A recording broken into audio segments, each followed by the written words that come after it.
ఎర్రచందనం స్మగ్లింగ్ చూసి సినిమాలు తీస్తున్నారా లేదా పుష్ప సినిమాతో అక్రమార్కులు చెలరేగిపోతున్నారా అంటే రెండిటికి మధ్య తేడా లేదనే చెప్పాలి. నిరంతరం యథేచ్ఛగా సాగుతున్న రెడ్ శాండిల్ అక్రమ రవాణాను అరికట్టడంలో ప్రభుత్వం పూర్తిగా విఫలమైంది. కఠిన చట్టాలు ఆంక్షలు ఉన్న స్మగ్లింగ్ మాత్రం ఆగడం లేదు. సరికదా అడ్డొచ్చిన పోలీసులను సైతం తొక్కుకుంటూ పరారవుతున్నారు. అన్నమయ్య జిల్లాలో ఎర్రచందనం స్మగ్లర్లు తెగబడ్డారు. స్మగ్లింగ్ ను అడ్డుకోబోయిన ఏఆర్ కానిస్టేబుల్ ను కారుతో ఢీకొట్టి హత్య చేశారు. కేవీపల్లి మండలంలో ఈ ఘటన చోటు చేసుకుంది. సుండుపల్లి, సానిపాయ అటవీ ప్రాంతాల నుంచి తమిళనాడుకు పెద్ద ఎత్తున ఎర్రచందనం స్మగ్లింగ్ జరుగుతుండటంతో ఇటీవల ఫారెస్ట్ టాస్క్ ఫోర్స్ పోలీసులు ఆ ప్రాంతాల్లో గస్తీ పెంచారు. సుండుపల్లి, పీలేరు మార్గంలో తరచూ వాహనాల తనిఖీ చేపడుతున్నారు. అడవుల నుంచి చెన్నైకి ఎర్రచందనం స్మగ్లింగ్ జరుగుతోందన్న సమాచారంతో ఈ నెల 5వ తేదీన సోమవారం రాత్రి ఆర్ఎస్ఐ విశ్వనాథం నేతృత్వంలో ఏఆర్ పోలీస్ సిబ్బంది కేవీపల్లి మండలం గుండ్రేవారిపల్లె సమీపంలోని గొల్లపల్లె చెరువు వద్ద వాహనాల తనిఖీలు చేపట్టారు. తెల్లవారుజామున 2:30 ప్రాంతంలో సుండిపల్లె వైపు నుంచి వేగంగా వస్తున్న KM02 MG 2842 number Maruti Swift కారును ఆపేందుకు పోలీసులు ప్రయత్నించారు.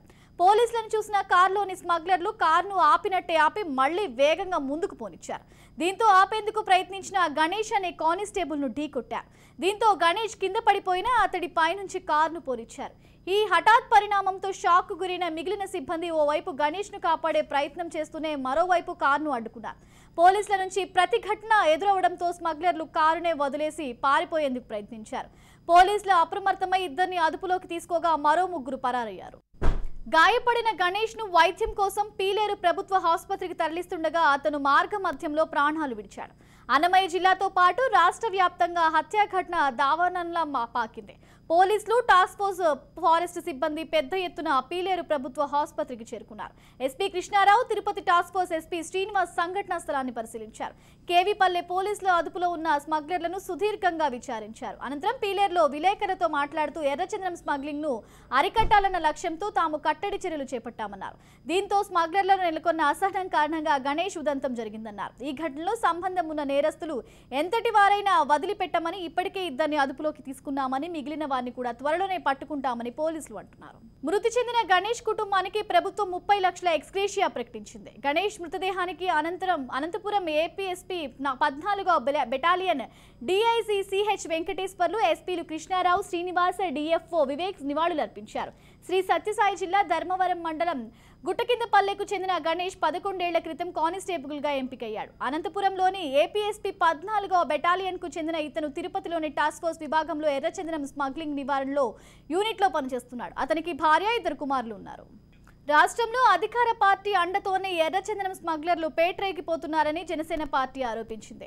పోలీస్ కానిస్టేబుల్ గణేష్ హత్య వెనుక ఎవరున్నారో తేల్చాలని ఆ పార్టీ నేతలు డిమాండ్ చేశారు. పోలీస్ యంత్రాంగం ఏం చేస్తోందని ప్రశ్నిస్తున్నారు.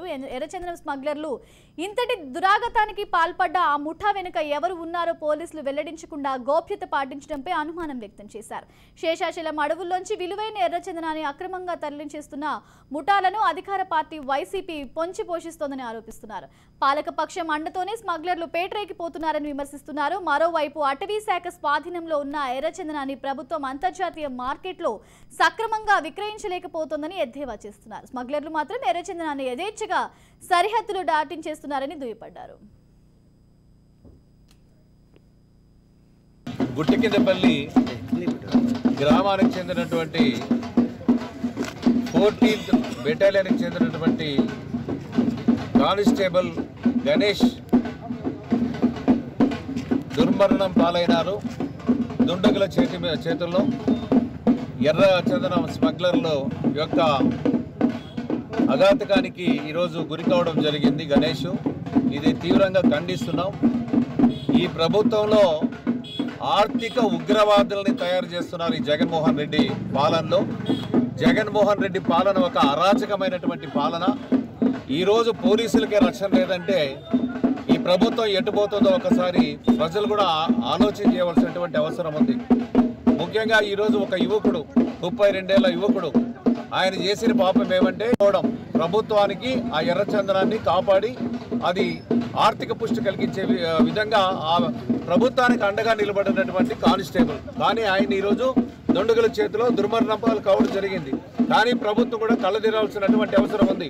కానీ ఈ ప్రభుత్వంలో ఎవరైతే మేము కూడా ప్రగాఢమైనటువంటి సానుభూతిని వ్యక్తం చేస్తున్నాం.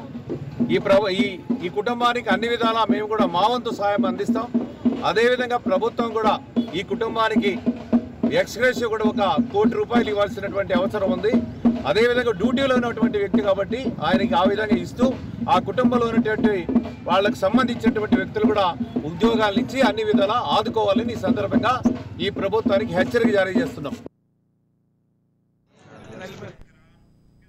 వాస్తవానికి జగన్ ముఖ్యమంత్రి అయ్యాక ఆయన అనుచరులు రాష్ట్రంలో లక్షల కోట్ల ఎర్రచందనం సంపద దోచేశారని ప్రతిపక్షాలు కోడైకూస్తున్నాయి. మాఫియా వెనుక అధికార పార్టీకి చెందిన మంత్రి పెద్దిరెడ్డి రామచంద్రారెడ్డి హస్తం ఉందని టీడీపీ నేతలు సైతం ఆరోపిస్తున్నారు. వైసీపీకి చెందిన కొంతమంది ఎమ్మెల్యేలు, ఎంపీలు ఎర్రచందనం మాఫియాకు అంబాసిడర్లుగా ఉన్నారని ఆగ్రహం వ్యక్తం చేస్తున్నారు. పోలీసులు ఢీకొట్టి వెళ్లిన వాహనం విజయానందరెడ్డి శిష్యుడు గజల శ్రీనివాస్ రెడ్డిదని ఆరోపిస్తున్నారు.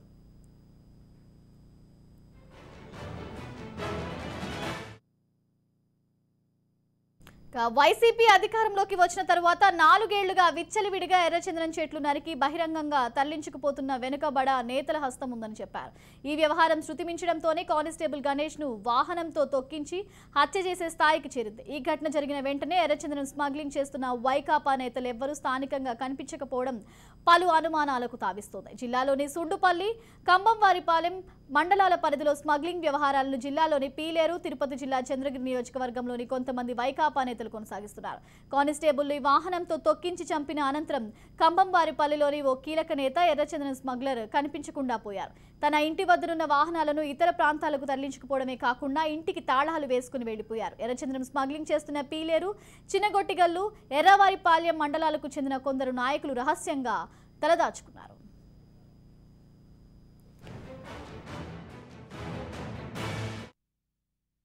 అందులోనూ నిన్న ఘటనలో చనిపోయిన కానిస్టేబుల్ ధర్మవరం ఉరికిందపల్లికి చెందిన గణేష్ అనే వ్యక్తి.